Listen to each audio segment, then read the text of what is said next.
Hi, I'm Sarah from The Upcoming. An absolute pleasure to have you here with us. If you could begin with a brief introduction to your film, what can audiences expect if they watch You Won't Be Alone? It's a film set in 19th century Macedonia, in a isolated mountain village. It's about a girl who grows up isolated from humanity, and she is adopted by a witch, and then quickly abandoned by her. And she's left to run feral in the woods, and she sees other humans for the first time, and becomes curious about living among them. And the only thing she knows about being a witch is that if she kills someone and absorbs their organs, she can take their shape and live as them. So she semi-accidentally kills a peasant woman in an altercation, and then takes her body and lives as her in the community, and then proceeds to live other multiple lives, and we track her feelings and thoughts as they evolve through this in this way through all these lives and people. And I'm fascinated by your kind of journey to this film, because I know you've made sort of 25 different shorts before now, but this is your feature debut. Yeah. And you grew up in Macedonia, I think, until you were about 12. So how did all these sort of things coalesce? Where did the inspiration for the story come from? And why was this the right story for your feature debut? It's actually quite poignant, because I was living in Bristol at the time for 2 years. My husband was working in Bristol Uni, and I was just the campus wife. And I was coming to London Film Festival actually every day, and I couldn't afford to stay here. So what I did is I would catch the megabus in the morning, and then catch the megabus home at midnight. And if you've ever been on a megabus, you know the fumes inside can take you to another elevated, or the opposite, mental and emotional state. And in one of those woozy states, I came up with the idea for the movie, actually, for the first time in 2015. It was.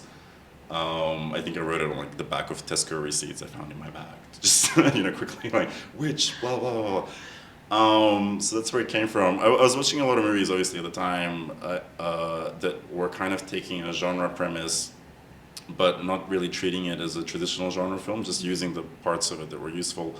The one I'm thinking of is The Assassin, which is completely unrelated to the film in other ways, but it's Hu Xiaoshen making a martial arts movie, but it's basically just like any Hu Xiaoshen movie about a particular woman, and occasionally she, breaks out into a martial arts fight. And I just thought, like, I don't know, it blew my mind, the way that you could retain your own sensibility and still kind of use genre to kind of deepen a story and, make a movie experience a bit more vivid. And I just wanted to do something like that, because normally I write relationship drama, and I thought, let's see and take a genre premise. And see if I just treated the way I normally do a relationship drama, what would emerge. And I did not at all think this would be my first film. It was the sixth one I wrote, and I wrote another 6 after it. No, 7, I think.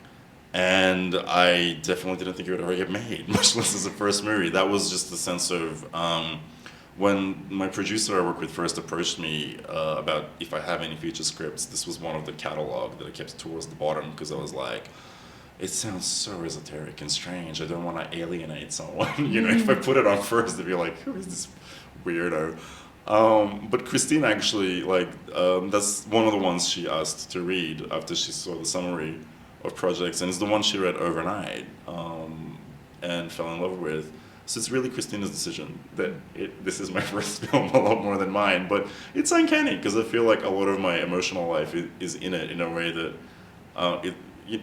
a lot of me is in it. I feel like, this film will hopefully live on after I do. And I was about to say if I never make another film, but I have made 2 other films since. But even when I was making it, I was like, if I only make one film, I'm glad this is the one, because it captures a lot of me, a lot of the feelings I had while I was alive.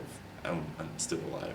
Did not phrase that very well, but And what I think is fascinating and really original about the film is that it has these kind of supernatural elements, the idea of witches, some of the costumes, and prosthetics of the older woman, obviously very strongly the supernatural influence, but it's also very grounded, and it feels very real, and authentic in terms of recreating ordinary lives in 19th century Macedonia. So how did you kind of maybe research, like what life would have been like during that time, and then also take elements of the supernatural and feed those in?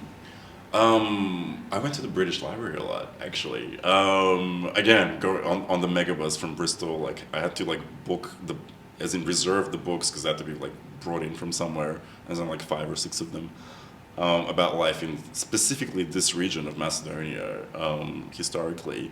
So I was mainly researching just ordinary day-to-day life. In terms of the supernatural, the only element I wanted to keep was that ability of being able to turn into another human being, because a lot of women who were accused of witchcraft in Eastern Europe, as it was in the West, quite often were accused of taking the shape of another person or an animal. And I think if you could do that, what an amazing way. You're living outside of time, essentially, and outside of humanity, but what an amazing perspective.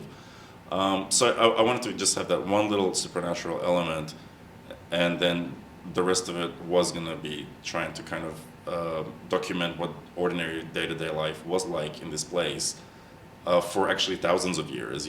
This film could be set in the 4th century and there wouldn't be that much of a difference.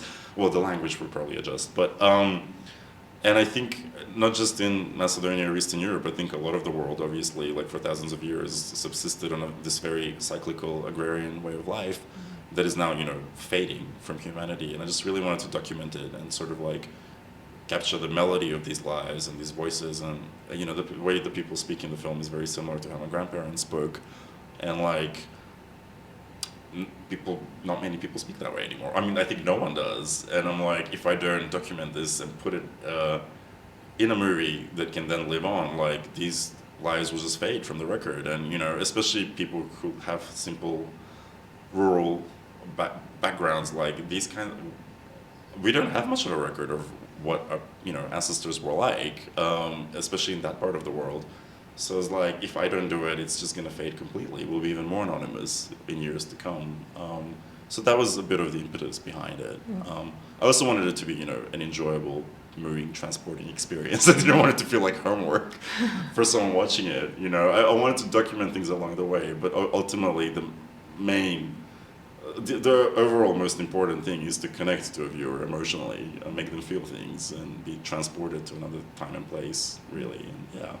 And in terms of kind of the horror elements that are there, I mean, you see some horror films, it's very CGI heavy and kind of doesn't, maybe can seem harder to connect to, but everything feels very visceral. Yeah. So how did you kind of achieve some of those effects? I know the older witch is kind of like head to toe in the prosthetics.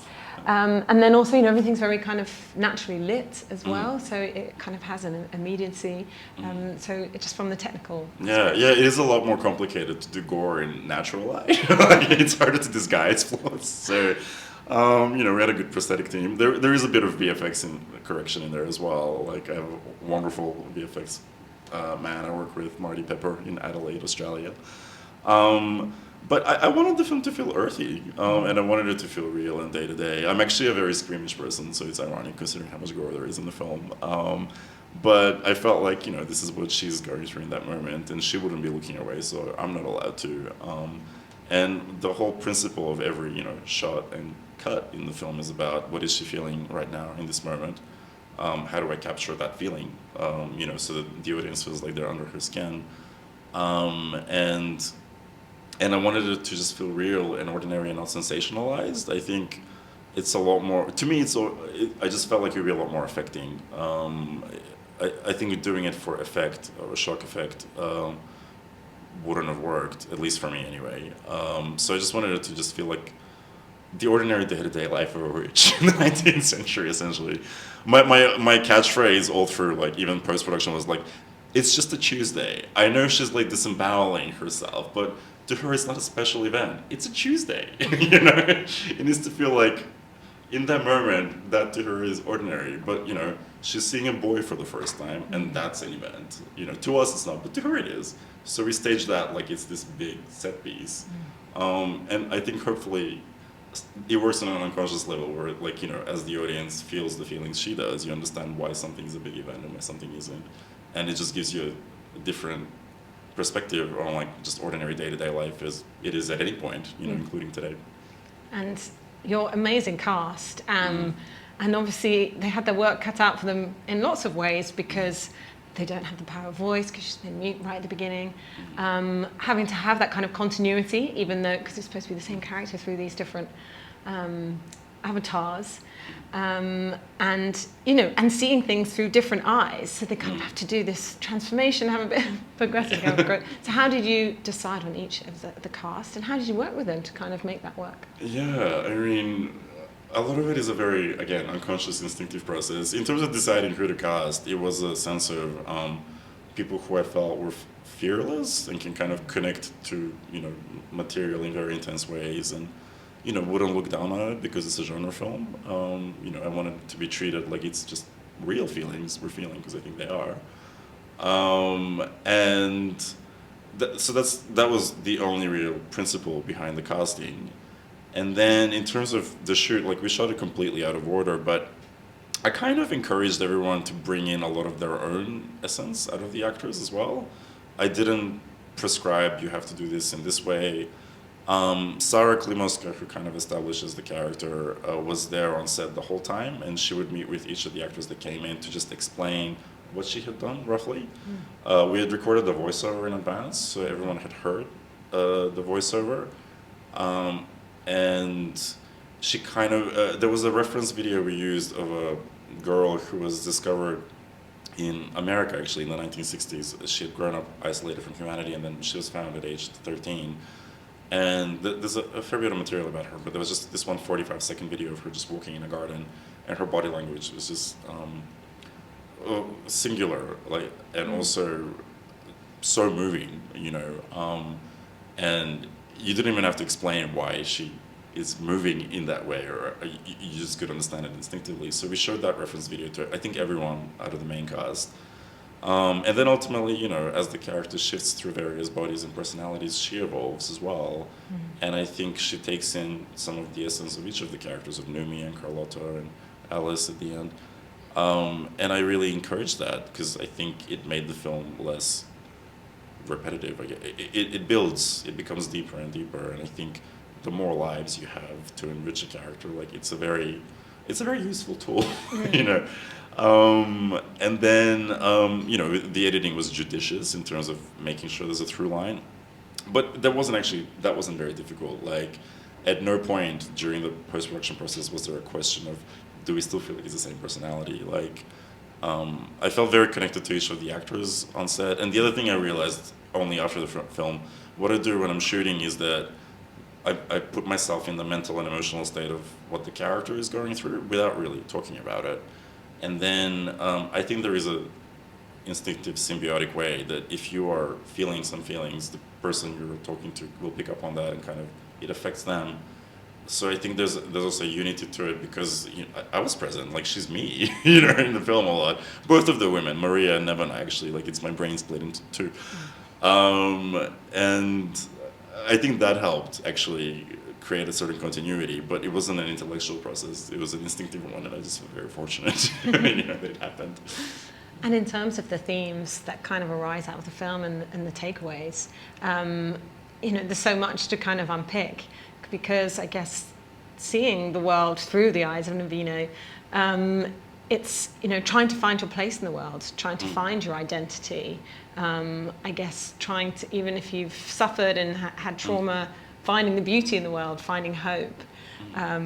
So what do you think perhaps people take away? Yeah, I mean, I'm always really fascinated by those stories of people who are kind of, dealt difficult lives to have to live through in difficult times and circumstances and surroundings. And what do? How do you find, how do you make a life that gives you nice feelings now and then, that is fulfilling? When there is no let up, you don't have the, hero who comes to save you, or you don't get to be the strong girl that becomes fierce and just kills everyone, and that's the solution. I'm really a lot more connected to people who don't have an easy way out of their circumstances, but I don't think life would be just misery in that case. I think we're instinctively built to, as much as you can. I think obviously some people have it harder than others, find something. Like, you know, I had family during wartime, and I was talking to them on the phone, you hear gunfire in the back, but they're like, don't worry, we're actually having a fun time. We're like in the basement, but the whole apartment block is. We haven't seen these people in ages. All the kids are playing on the scooters and whatever. And you go, that's not a picture out of wartime, but that's what that was. In that particular moment, I'm like, to survive mentally, you find ways to like cope.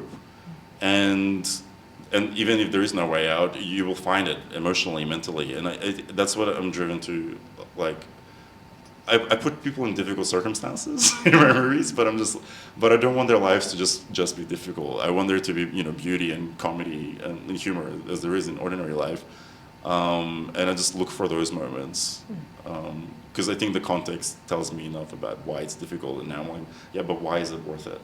Essentially, is what I'm looking for. And I think I'm out of time, but just very quickly, what's your next film that we can see, or your next couple of years? That one, I'm not sure when the release in the UK is. I've just found out what it is in America. I'm not allowed to talk about it, but it's coming out very early next year. It's a very different film. It's a gay love story set in 90s Melbourne. So that's coming out very soon. And I'm editing the third one right now. So hopefully next year sometime as well. Yeah, it's been an intense couple of years. Non-stop. Thank you so much for sharing that with us, and really can't wait for everyone else to see your film. Thanks so much. Thank you so much. This was fun.